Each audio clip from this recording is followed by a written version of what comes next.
नगर नामक गांव में आदित्य नाम का एक गरीब जामुन वाला रहता था। वो जामुन बेचकर अपने परिवार का पालन पोषण करता था। गरीबी के कारण उसे अपने जीवन में बहुत सारी कठिनाइयों का सामना करना पड़ता था। जामुन ले लो, जामुन ताज़ा और मीठा जामुन। आदित्य, ये जामुन कितने रुपए किलो है? भाई, जामुन 50 रुपए किलो है। अरे बाप रे, इतने महंगे जामुन। तुम्हारे जामुन में कोई कीमती सोने जड़े हुए हैं क्या, जो तुम इतने महंगे जामुन बेच रहे हो? भाई, ये अभी अभी जंगल से आए हैं, बिल्कुल ताजे जामुन हैं। और वैसे भी अब तो जामुन के दाम भी बढ़ गए हैं। नहीं, अगर 20 रुपए किलो देना है तो दो, वरना मैं कहीं और से ले लूंगा। 20 रुपए, ये तो बहुत ही कम है। ठीक है, तो तुम अपनी जामुन अपने पास रखो, मैं तो चला। ऐसा कहकर वो आदमी वहाँ से चला जाता है। आज मेरा एक भी जामुन नहीं बिका। पूरा दिन बीतने के बाद एक ग्राहक आया और वो भी चला गया। अब मैं क्या करूं? अरे आदित्य, क्या सोच रहे हो? नमस्ते मुखिया जी। हाँ, नमस्ते। क्या हुआ? तुम किस सोच में डूबे हुए थे? मुखिया के पूछने पर आदित्य उन्हें सब कुछ बता देता है। आदित्य की बात सुनकर मुखिया जी अपने मन में सोचते हैं, इसके जामुन तो वाकई बहुत ही अच्छे हैं और ताज़ा है। वो आदमी बेवकूफ था, ऐसा करता हूँ, कम पैसों में मैं ही इसके जामुन खरीद लेता हूँ। ये सब सोचकर मुखिया जी बोलते हैं, ऐसा करो आदित्य, तुम मुझे ये जामुन 30 रुपए किलो के हिसाब से 10 किलो दे दो।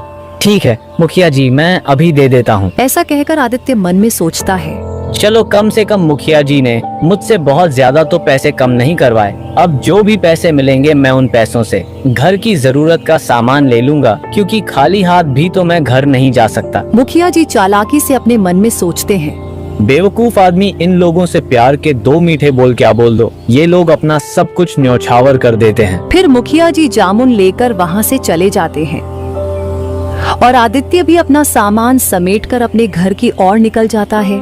अजी, सुनते हो? अच्छा किया जो आप जल्दी आ गए। क्या हुआ रूपा, तुम इतनी परेशान क्यों हो रही हो? माँ की तबीयत बहुत खराब हो गई है, उसे बहुत तेज बुखार है। रूपा, तुम ये क्या कह रही हो? रुको, मैं अभी वैद्य जी को लेकर आता हूँ। फिर आदित्य वैद्य जी के पास चला जाता है।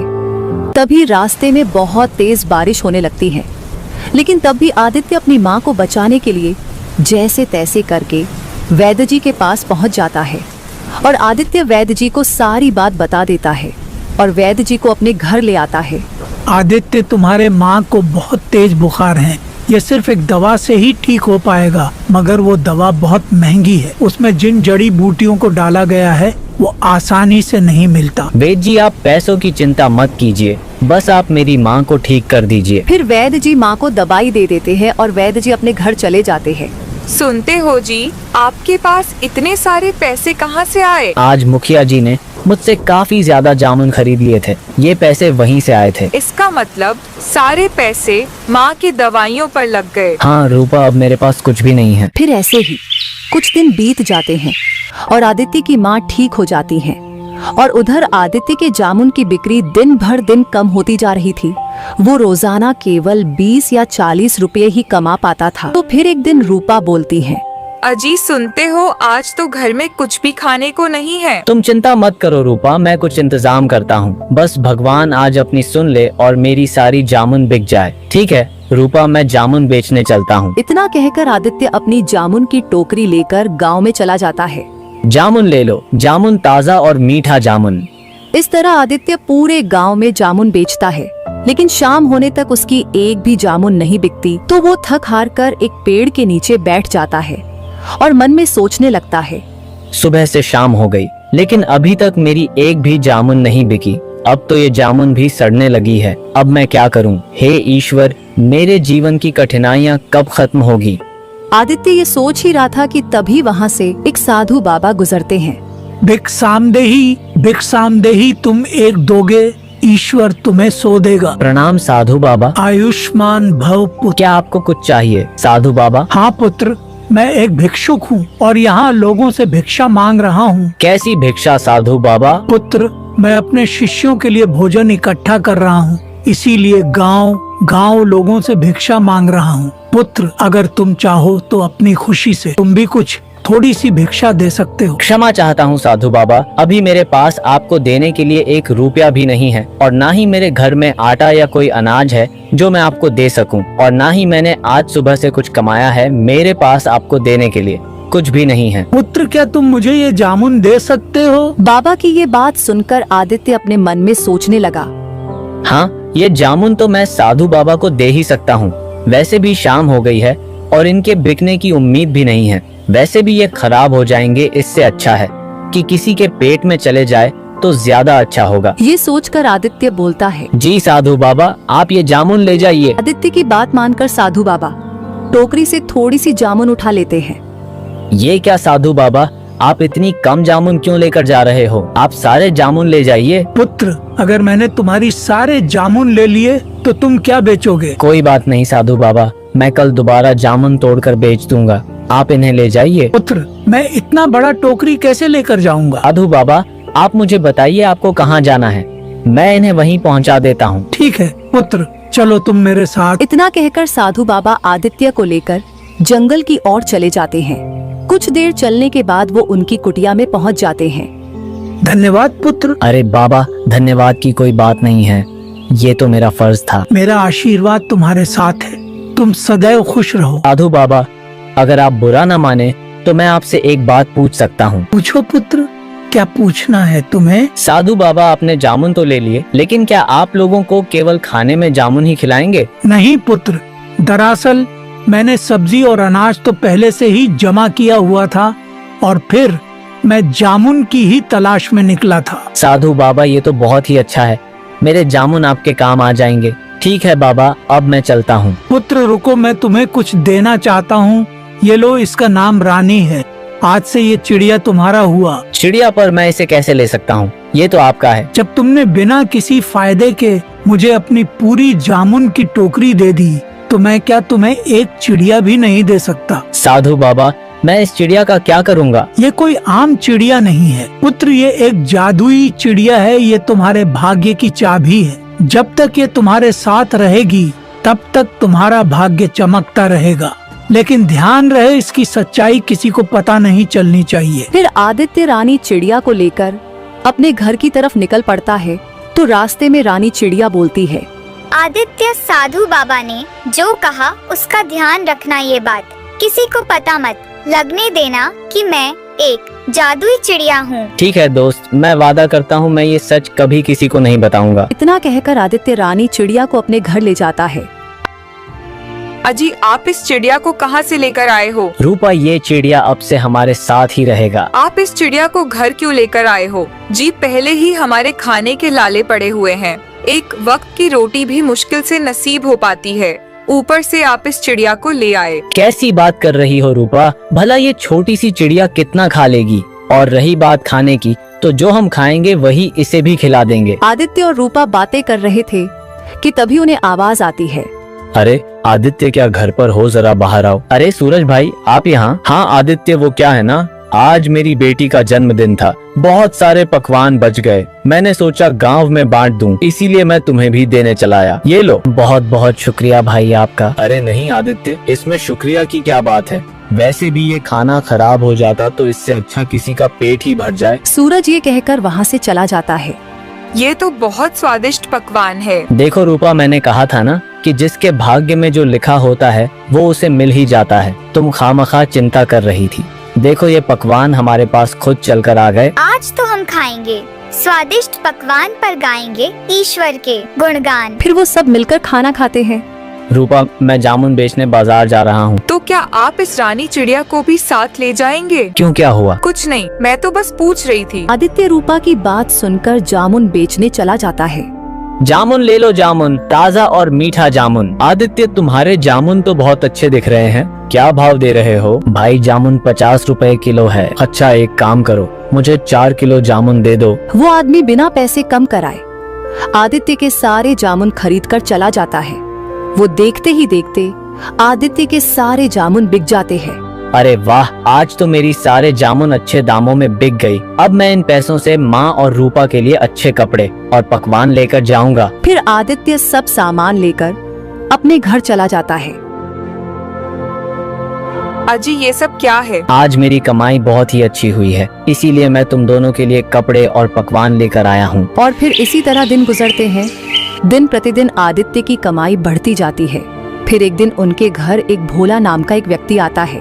ये लो आदित्य भाई, तुम्हारे पैसे जो तुमने मुझे 6 महीने पहले दिए थे, मैं वापस करने आया हूँ। शुक्रिया भोला भाई। अरे शुक्रिया तो मुझे तुम्हारा करना चाहिए आदित्य, तुमने बुरे वक्त में मेरी मदद की थी, लेकिन ये पैसे लौटाने में मुझे थोड़ी देर हो गई, इसके लिए मैं माफी चाहता हूँ। भोला आदित्य के पैसे वापस करता है और वो वहाँ से चला जाता है।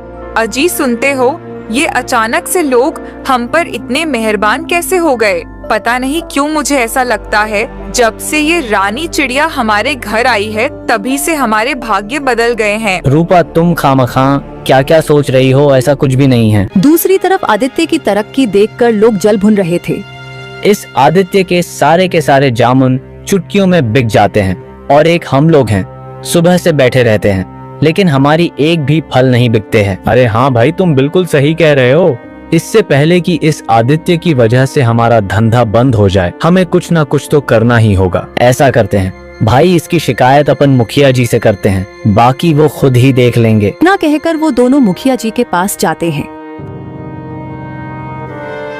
मुखिया जी नमस्ते। नमस्ते, कहो कैसे आना हुआ? मुखिया जी हम आपको एक बहुत ही जरूरी बात बताने आए हैं। बताओ कैसी जरूरी बात है? मुखिया जी, हमारे गांव का जो आदित्य है वो दूसरों के खेतों में जामुन चोरी करके बेच रहा है। ये तुम क्या कह रहे हो? हम सच कह रहे हैं मुखिया जी, हमने उसे अपनी आंखों से खुद देखा है। ठीक है, अगर ऐसी बात है तो मैं आदित्य को इसकी सजा जरूर दूंगा। वो दोनों आदमी मुखिया जी को आदित्य के खिलाफ भड़काकर वहाँ से चले जाते हैं।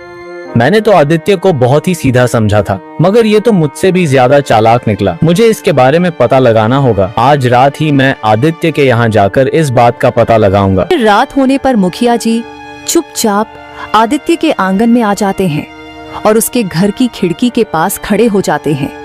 सुनो जी, आपको मेरी कसम है, मुझे बताइए आखिर हमारे भाग्य के बदलने के पीछे क्या बात है? मुझे सच्चाई जाननी है। रूपा के कसम देने पर आदित्य सारी सच सच बात बता देता है।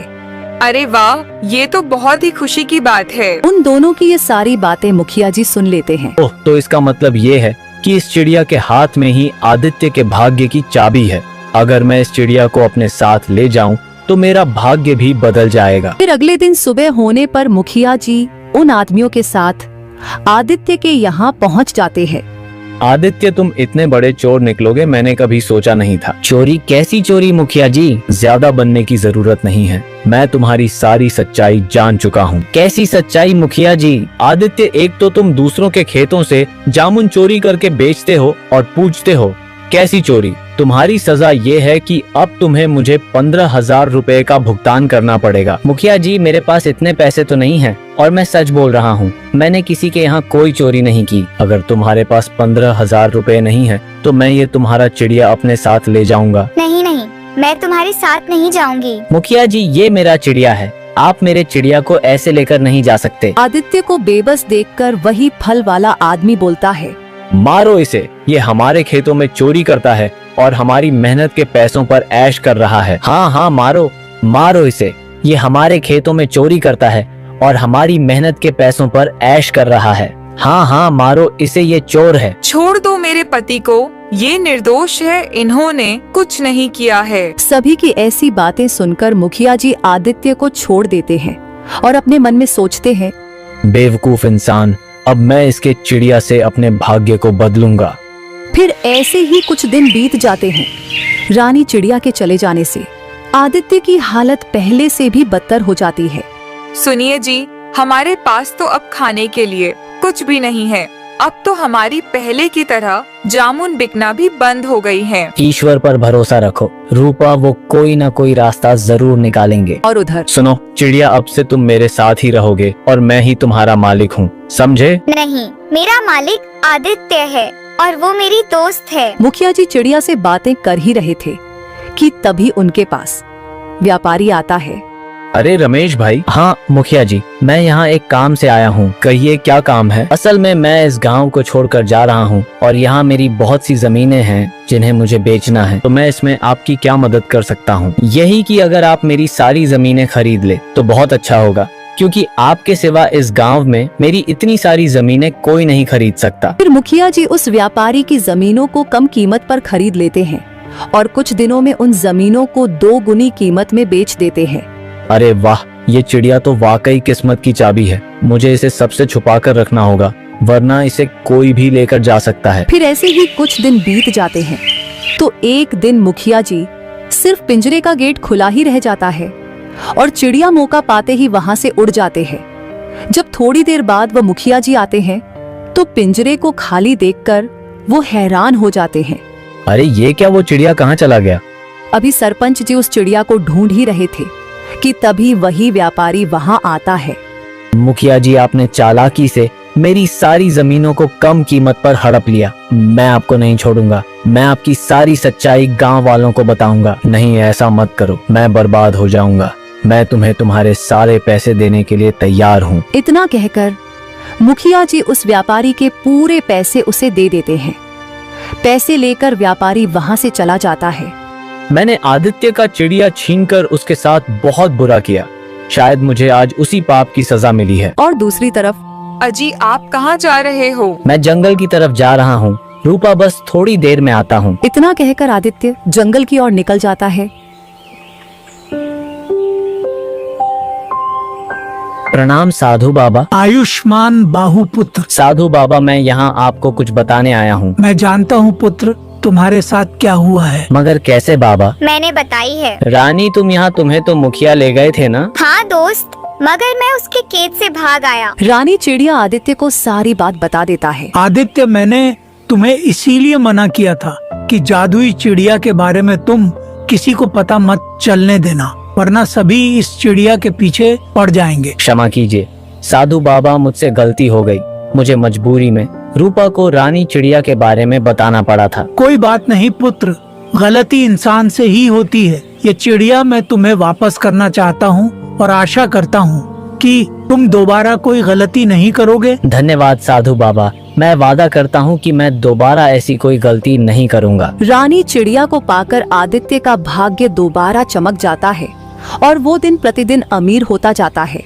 रतनपुर गांव में एक रमेश नाम का जमींदार रहता था, जिसके पास धन दौलत की कोई कमी नहीं थी, लेकिन वो घमंड में हमेशा चूर रहता था, जिस वजह से पूरे गांव वाले उससे परेशान रहते थे।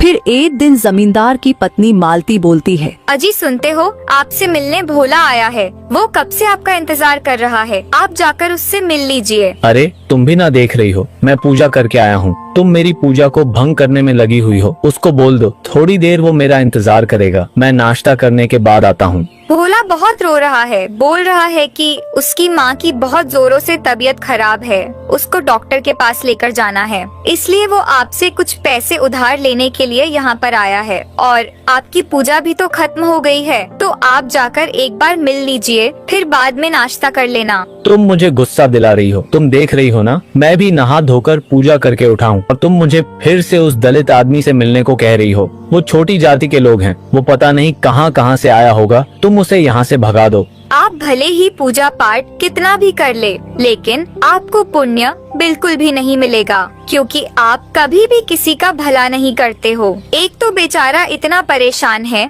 और उसकी माँ की तबीयत ठीक नहीं है, उसको डॉक्टर के पास लेके जाना है, और आप है कि उसे छुआछूत कहकर भगा रहे हो।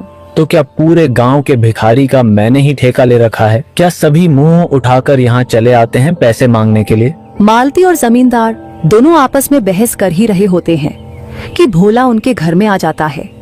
ये देखकर जमींदार को बहुत गुस्सा आ जाता है और वो गुस्से से भोला को कहता है, तुम्हारी हिम्मत कैसे हुई मेरे घर में घुसने की? चलो बाहर निकलो, जल्दी गेट से बाहर निकलो।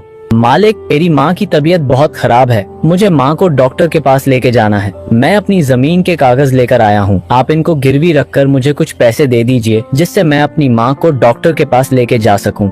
क्या कहा तुमने? तुम्हारे पास जो जमीन थी, वो जमीन तुम पिछली बार ही आकर गिरवी रखवा कर गए थे। इस बार कौन सी जमीन के कागज लेकर आए हो? हाँ मालिक, आप बिल्कुल सही कह रहे हो, लेकिन मालिक मैं इस बार मेरे घर के कागज लेकर आया हूँ। अच्छा, तो तुम अपने घर के कागज गिरवी रखवाना चाहते हो? ठीक है, मैं तुम्हें इस पर सिर्फ 5,000 रुपये ही दे सकता हूँ, वो भी मुझे 15 दिन के अंदर वापस चाहिए, वो भी ब्याज समेत। अगर तुमने ये पैसे 15 दिन के अंदर नहीं लौटाए तो मैं तुम्हारे घर पर कब्जा कर लूंगा। अगर तुम्हें ये मेरी शर्त मंजूर है तो मैं तुम्हें पैसे देने के लिए तैयार हूँ। मालिक, मैं 15 दिन में इतने सारे पैसे आपको कैसे दे सकता हूँ? मेरे पास तो कोई आमदनी भी नहीं है जो मैं आपको 15 दिन में ही पैसे वापस दे सकूं। आप दया कीजिए इस गरीब पर मालिक। मैंने यहाँ कोई धर्मशाला नहीं खोल रखी जो सभी की मदद करता रहूं। अगर तुम्हें मेरी शर्त मंजूर है तो मैं तुम्हें अभी पैसे दे देता हूँ, नहीं तो तुम यहाँ से जा सकते हो। नहीं मालिक, अगर मैं पैसे लेकर नहीं गया तो मेरी माँ मर जाएगी। दया करके आप ये कागज ले लीजिए और मुझे पैसे दे दीजिए। फिर जमींदार भोला के घर के कागज ले लेता है और उसको पैसे दे देता है। फिर भोला पैसे लेकर अपने घर आ जाता है। घर जाकर भोला अपनी माँ से कहता है, सुनती हो माँ, मैं पैसे लेकर आ गया हूँ। अब तुम जल्दी से तैयार हो जाओ, हम दोनों डॉक्टर के पास चलते हैं। अरे बेटा, तुम इतने सारे पैसे कहाँ से लेकर आए हो? हमारे पास तो एक फूटी कौड़ी भी नहीं थी। अरे माँ, ये पैसे मैं जमींदार साहब से लेकर आया हूँ। जमींदार साहब को अपने घर के कागज गिरवी रखकर। हे भगवान, ये तुमने क्या कर दिया? सारी जमीन तो पहले ही गिरवी रखकर उस जमींदार के नाम कर दिया। अब हमारे पास तो सिर्फ ये घर ही बचा था और तुमने इसे भी गिरवी रख दिया। तो मैं क्या करता माँ, तुम्हें यूं ही मरने देता। माना मेरे पास पैसे नहीं है, पर मैं अपनी माँ को पैसों के लिए मरता हुआ नहीं देख सकता। अगर तुम ठीक हो जाओगी तो पैसे हम दोबारा कमा लेंगे। वो दोनों माँ बेटे ऐसे बातें कर ही रहे होते कि तभी उनके दरवाजे पर एक साधु बाबा आ जाते हैं। कोई घर में है? साधु बाबा की आवाज सुनकर सुमित्रा घर के बाहर जाती है। कहिए साधु बाबा, मैं आपकी क्या सहायता कर सकती हूँ? माँ जी, कुछ खाने को है तो मुझे दे दो, बड़ी जोर से भूख लग रही है। बाबा, मेरे घर में खाने को कुछ भी नहीं है, सिर्फ एक रोटी है। अगर आप बुरा ना माने तो मैं वो लाकर आपको दे दूँ। कोई बात नहीं माँ जी, भरपेट खाना खाना जरूरी नहीं होता है। हम साधुओं के लिए कोई प्यार से एक निवाला दे दे, वही काफी है। फिर साधु बाबा सुमित्रा के हाथ से एक रोटी भिक्षा में लेकर आगे की तरफ चले जाते हैं।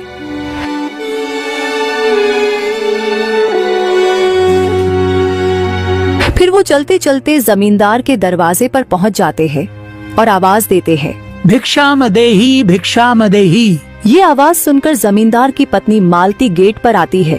प्रणाम साधु बाबा, आइए आइए, अंदर आइए और बैठिए। मैं आपके लिए खाने का इंतजाम करती हूँ। फिर साधु बाबा जमींदार के घर में जाकर बैठ जाता है और उन भोजन का इंतजार करता है। तभी जमींदार वहाँ आ जाता है। साधु बाबा को अपने घर में देखकर उसे बहुत गुस्सा आ जाता है और वो अपनी पत्नी के पास जाता है।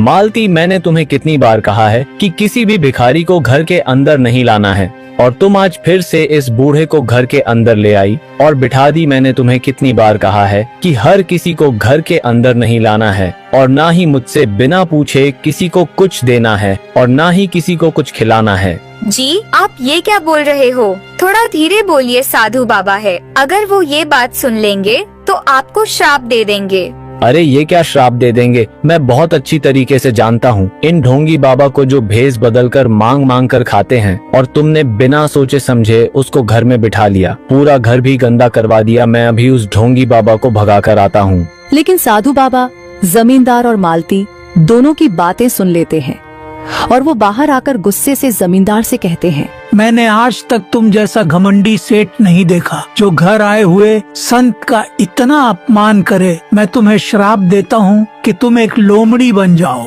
साधु बाबा की श्राप देते ही जमींदार उसी वक्त एक लोमड़ी बन जाता है।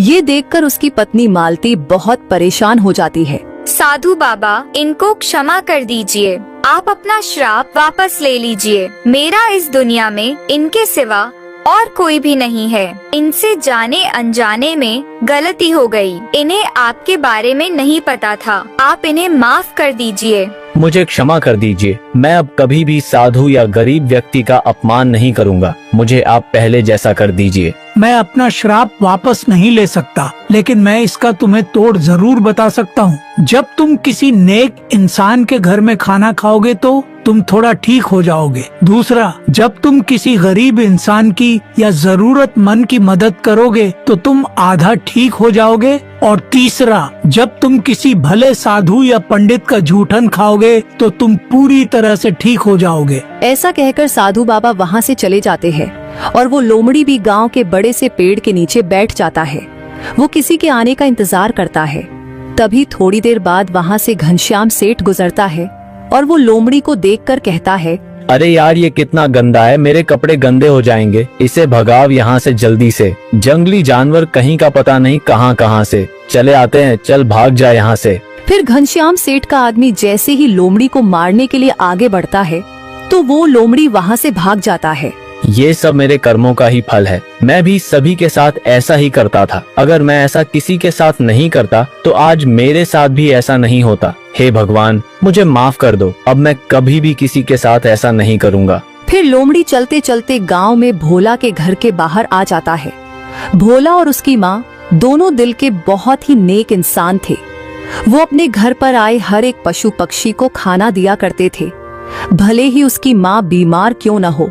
अरे ये तो भोला है जिसे मैंने अपने घर के अंदर भी नहीं आने दिया था। काश मैं ऐसा नहीं करता और सभी ब्राह्मण और गरीब मजदूर लोगों की मदद करता और उसके बदले उनसे कुछ नहीं लेता तो आज मेरी ये हालत नहीं होती। लेकिन सुना है भोला की माँ सभी को खाना देती है। मैं भी जाकर देखता हूँ, शायद मुझे भी दे दे तो मेरा थोड़ा श्राप ठीक हो जाएगा। देखता हूँ कि कब भोला की माँ बाहर आकर खाना डालती है। फिर लोमड़ी वहीं बैठकर इंतजार करने लगता है। कुछ ही देर बाद भोला की माँ हाथ में कुछ थाली लेकर आई और उसने उस थाली को बाहर आंगन के एक पेड़ के पास रख दी और साथ में एक थोड़ा सा खाना पशु पक्षी के लिए रख दिया और वापस घर में चली गई। भोला के माँ के अंदर जाते ही लोमड़ी ने वहां आकर रखा हुआ खाना खा लिया।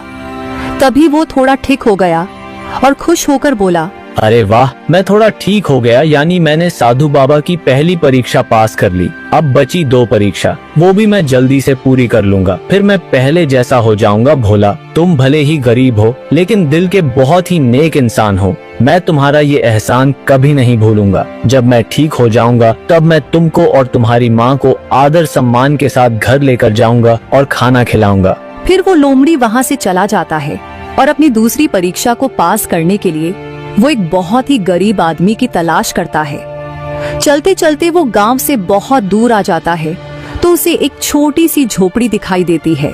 लगता है मैं जिस गरीब व्यक्ति की तलाश कर रहा था वो शायद इसी झोपड़ी में रहता है, मुझे वहां जाकर देखना चाहिए। ऐसा कहकर लोमड़ी झोपड़ी के पास जाता है और उसकी छत पर जाकर बैठ जाता है तो उसे अंदर से आवाज सुनाई दी, अरे ये आप क्या कर रहे हो जी? यहाँ तो खाने के लाले पड़े हैं और आप ये रोज रोज पंछियों के लिए अनाज के दाने रख रहे हो। घर में सिर्फ 2 मुट्ठी चावल थे, उसमें से आप 2 मुट्ठी कटोरियों में रख दिए। अब हम क्या खाएंगे? मुझे पता है कि घर में अनाज नहीं बचा है, लेकिन जब खुद का पेट भरा हुआ हो तब भूखे को खाना खिलाने में क्या मजा है। असली इंसानियत तो वो है जब हम खुद आधे पेट रहे और किसी भूखे का पेट भरने में मदद करें। लेकिन हम ही क्यों जी, दुनिया में करोड़ों लोग हैं, वो भी पक्षियों और जानवरों के बारे में सोच सकते हैं। एक हमने ही ठेका नहीं ले रखा है।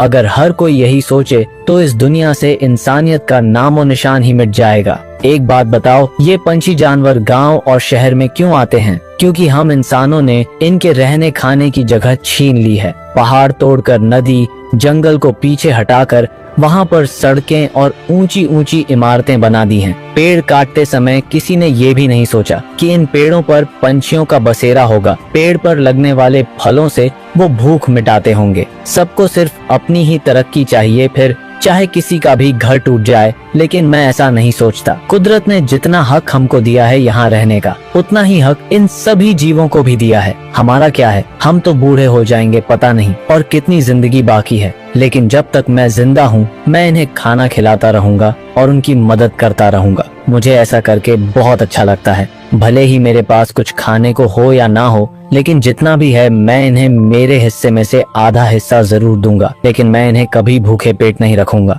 अच्छा, आपकी जो मर्जी है वो करिए, लेकिन आप भूखे पेट कैसे रहेंगे? क्योंकि आपको दवाई भी तो खानी है। अगर आप दवाई नहीं खाएंगे तो फिर से आपकी तबीयत खराब हो जाएगी और घर में इसके अलावा कुछ भी नहीं है। ये बात सुनकर लोमड़ी खुद से बोलता है, ये कितना नेक इंसान है, खुद की तबीयत खराब होने पर भी पशु पक्षी को खाना खिला रहा है। इससे बढ़कर नेक इंसान कोई हो ही नहीं सकता। मुझे इनकी मदद करनी होगी। मुझे इनके लिए खाने के लिए कुछ इंतजाम करना होगा। फिर लोमड़ी वहाँ से जंगल की तरफ चला जाता है।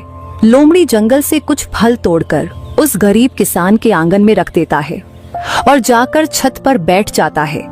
तभी थोड़ी देर बाद राघव की पत्नी बाहर आती है और इतने सारे फल देखकर हैरान हो जाती है। हे जी, सुनते हो, यहाँ आंगन में इतने सारे फल कहाँ से आए? फिर राघव घर के बाहर आता है। अरे ये तो सच में इतने सारे फल हैं, कहाँ से आए ये सभी? अभी मैं यहाँ चिड़िया को दाना डालकर गया था, तब तो यहाँ कोई फल नहीं था। लगता है कोई यहाँ रख कर गया है। देखो भाग्यवान, मैं कहता था ना, अच्छाई का फल हमेशा मिलता है। देखो, हमने अपना पेट काटकर इन पंछी को खाना डाला और ऊपर वाले ने किसी के हाथों हमारे लिए खाना भिजवा दिया। ये तो बहुत ही खुशी की बात है। मुझे तो विश्वास ही नहीं हो रहा। आप सही कहते थे, हमें हमेशा भलाई करते रहना चाहिए। ऊपर वाला सब देख रहा है। फिर वो दोनों पति पत्नी फल लेकर खाने लगते हैं। वो दोनों जैसे ही फल खाते हैं तो लोमड़ी आधा इंसान और आधा लोमड़ी बन जाता है।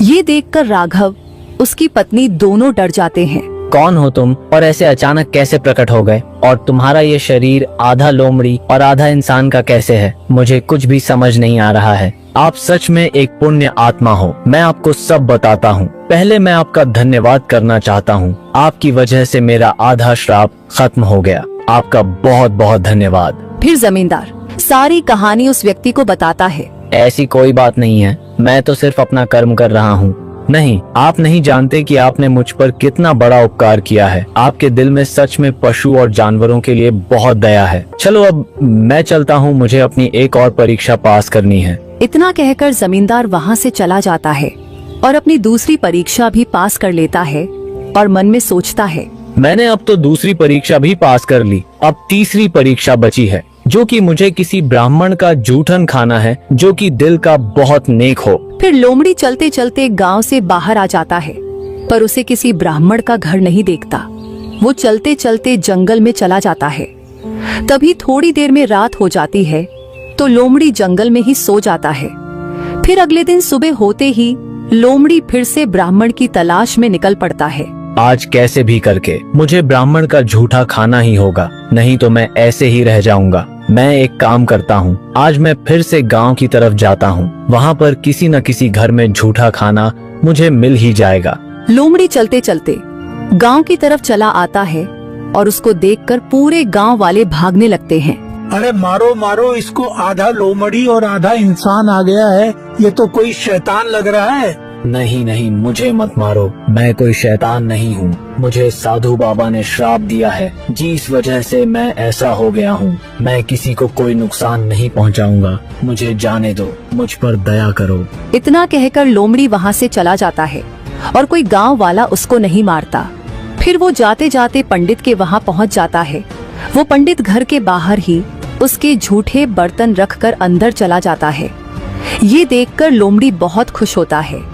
फिर लोमड़ी उस थाली में से बचा हुआ खाना खा लेता है और पूरी तरह से ठीक हो जाता है। ये देखकर वो बहुत खुश होता है।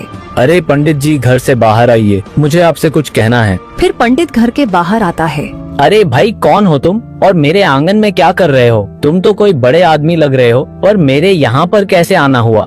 पंडित जी, मुझे आपका धन्यवाद करना था। आपकी वजह से मेरा श्राप पूरी तरह से ठीक हो गया है। आपका बहुत बहुत धन्यवाद। और मैं आपको आपके परिवार के साथ आमंत्रित करता हूँ। आप मेरे घर पे आइए और भोजन ग्रहण कीजिए। ठीक है, मैं अवश्य आऊँगा। फिर जमींदार वहाँ से सीधा भोला के घर जाता है।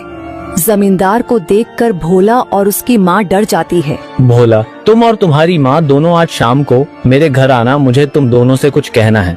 मालिक, मेरे पास पैसों का इंतजाम नहीं हुआ, कृपा करके आप मुझे कुछ दिनों की और मोहलत दे दीजिए। मैं आपके पूरे पैसे वापस दे दूंगा।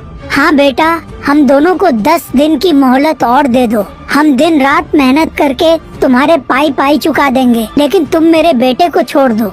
आप चिंता मत कीजिए, मैं इस बारे में आपसे बात नहीं कर रहा हूँ। मैं आपकी जमीन के सारे कागज और घर के सारे कागज वापस दे दूंगा। इसीलिए मैं आप दोनों को अपने घर बुला रहा हूँ।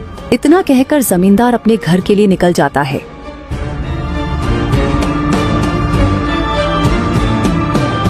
जमींदार को सही देखकर उसकी पत्नी मालती बहुत खुश हो जाती है। देखो भाग्यवान, मैं बिल्कुल ठीक हो गया हूँ और तुम मुझे माफ कर दो। मैं तुम्हें हमेशा दान धर्म करने से रोका करता था। आज से मैं तुम्हें दान धर्म करने के लिए कभी नहीं रोकूंगा। अब मुझे सब समझ आ गया है। इस दुनिया में दान धर्म से बड़ी चीज और कोई नहीं है। इंसान के साथ ऊपर केवल उसके कर्म ही जाते हैं। मैं भी अब सब गरीब के जमीनों के कागज उन्हें वापस लौटा दूंगा और आज से रोज गरीब ब्राह्मणों को भोजन कराया करूंगा। तो दोस्तों, हमें इस कहानी से यही सीख मिलती है कि हमें कभी भी घमंड नहीं करना चाहिए और जरूरतमंद लोगों की हमेशा मदद करनी चाहिए।